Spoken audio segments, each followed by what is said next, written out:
Hey, howdy, hi, this is Zach with Static Line Camping.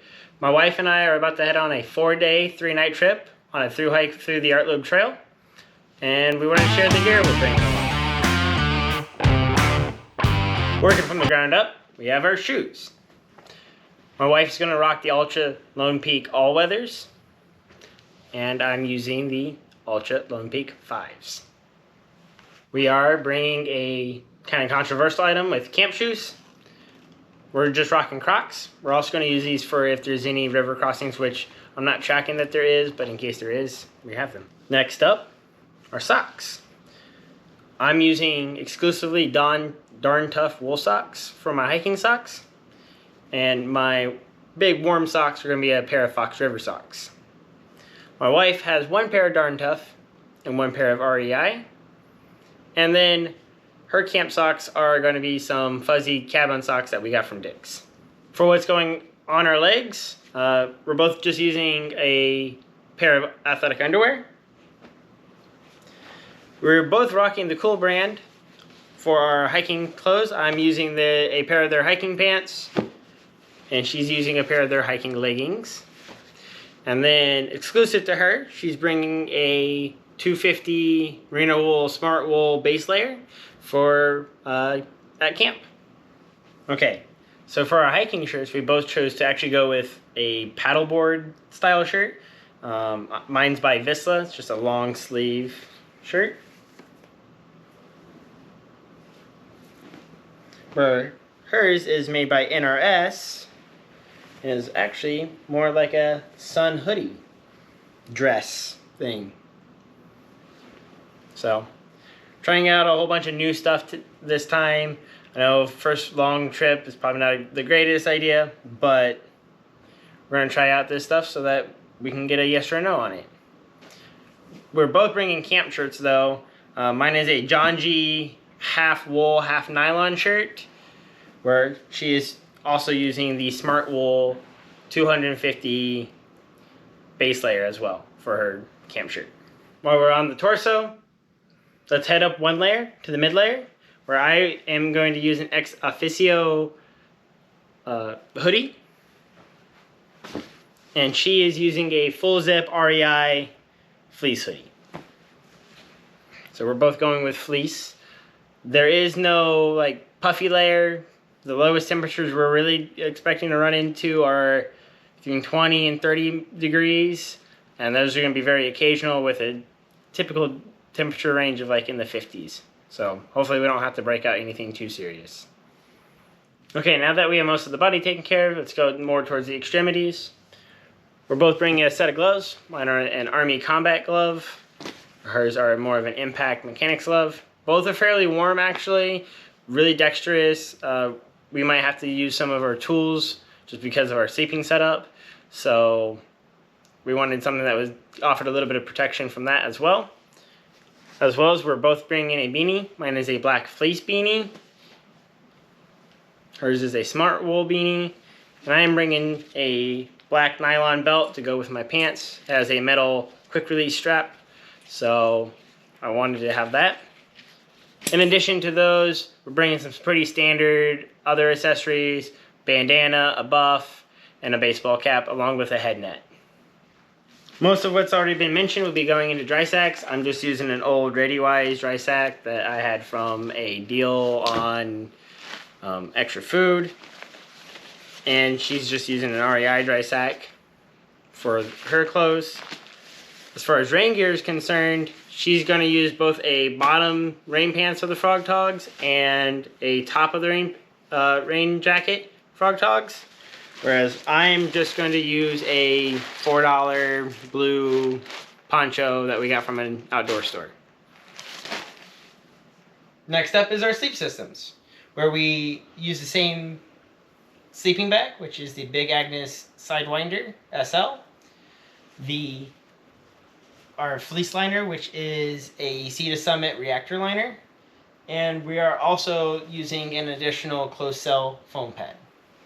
Differently for our sleep systems, I use a Climate Static V pad.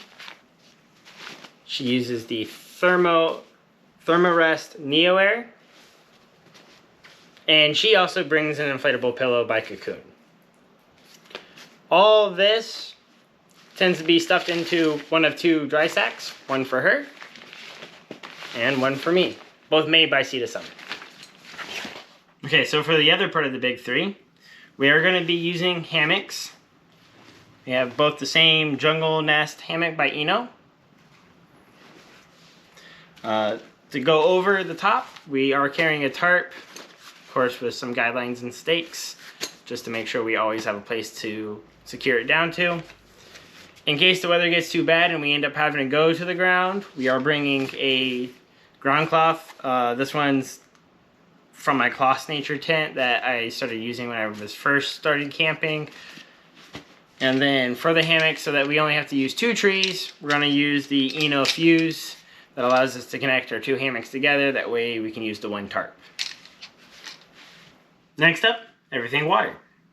Starting with filtration, we are both using an individual Sawyer squeeze. She has one, I have one. We are bringing along the bladders. I know these can be kind of prone to breaking, but for a shorter trip, I doubt 2 of them are going to break. Knock on wood. Other water situation is we're both bringing an Nalgene bottle. Yes, I know these are very unpopular for backpackers. I can't get over the fact that if something was to happen, I could heat water, keep myself really warm with one of these, and I just don't want to give up that. In addition, we are both using a bladder. I'm using a 3-liter Osprey bladder that we had, and we were able to get her a 3-liter Gregory bladder that actually fits on the hooks in both of our packs. So as far as our cooking setup goes, we actually have 2 different cook systems. Mine is going to rely on an S-bit stove. Cracking this open, use one of the cubes. It's a pretty reliable survival style stove. I pair that with either my GSI stainless steel pot or a canteen pot, which I am also bringing the canteen for. Her cooking setup is going to be a jet boil. I had this for a while, so we're just going to take it along so that we have 2 different means. Jet boilers are quick and easy. The S-bit is, a little bit more long-winded. So this gives us 2 options in case something goes wrong with one of them. We are both bringing a cup, just a collapsible mug, because we plan on having some hot cocoa out there, so that'll be a nice little heat up. We both are bringing a Toaks long handle spoon for the backpacking meals. And just in case the piezo igniter goes out or my matches don't work, we are bringing the tried and true Bic lighter. Yes, I know you can go mini. I just rather have the full size one. That way I can use this over and over and over and over again. Next up is bathroom first aid repair. Toothbrush, toothpaste, some chapstick, baby powder for our feet, hair, whatever we just need to get really dry really quick. She's bringing a wet hairbrush, some Dr. Bronner's, some floss picks. We just don't use the regular floss. We have wipes of all kinds. If we do end up using these for the number 2, we will be packing those out. Along with if we use these for washing, and this is for her contacts. She's bringing her contact stuff. And a camp mirror. First aid kit is actually just a standardized first aid kit. I haven't had the time to really sit down and break apart to see what's all in there, but I know how to use a lot of the first aid kit just from work, so I should be pretty good with most of that. And then a couple Gore-Tex patches, just in case like the tarp goes out or the hammocks start ripping apart or something along those lines. Additional tools that we are bringing include a compass, a little packet for like how to tie knots, just so that I have extra refreshers and that we're both able to do all the knots. My Gerber strong arm, which a lot of people is going to say overkill. My wife's Gerber knife, which is also going to be said that it's a lot of overkill, but these aren't necessarily just tools. These are also our protection against any kind of craziness that's out there. And then, of course, the tool against boredom, playing cards.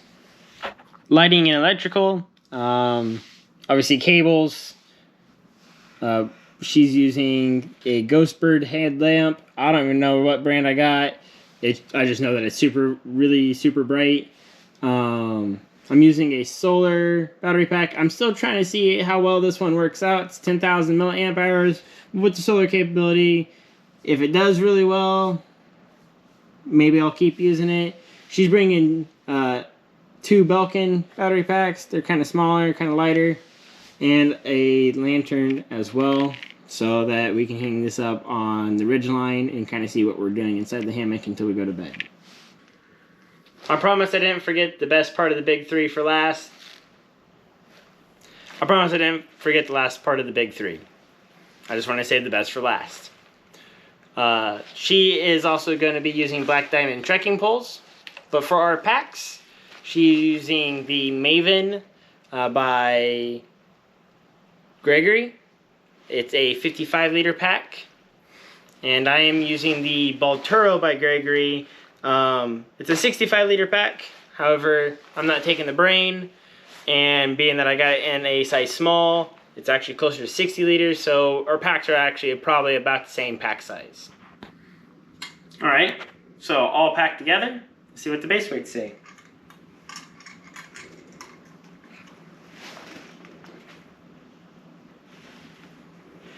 I have 23.8, so 20 plus pounds.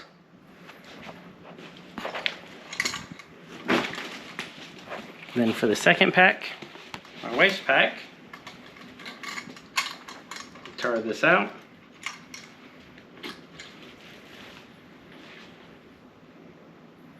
23.8 pounds. So coming in at the same base weight.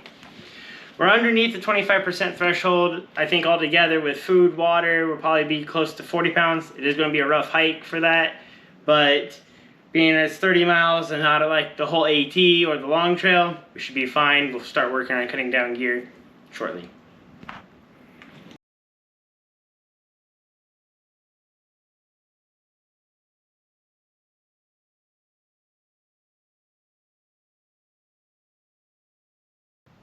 And that's all of our gear that we're taking. As always, we're open to suggestions. We're still pretty new at the whole backpacking thing. I know a lot of the gear can be lighter. Some of that comes down to budget, and some of that just comes down to the time that we had to plan. However, if you do have any questions over any of the gear that we do have, feel free to leave a comment or send us a message, and we'll try to answer what we can. As always, get out the door and leave no trace.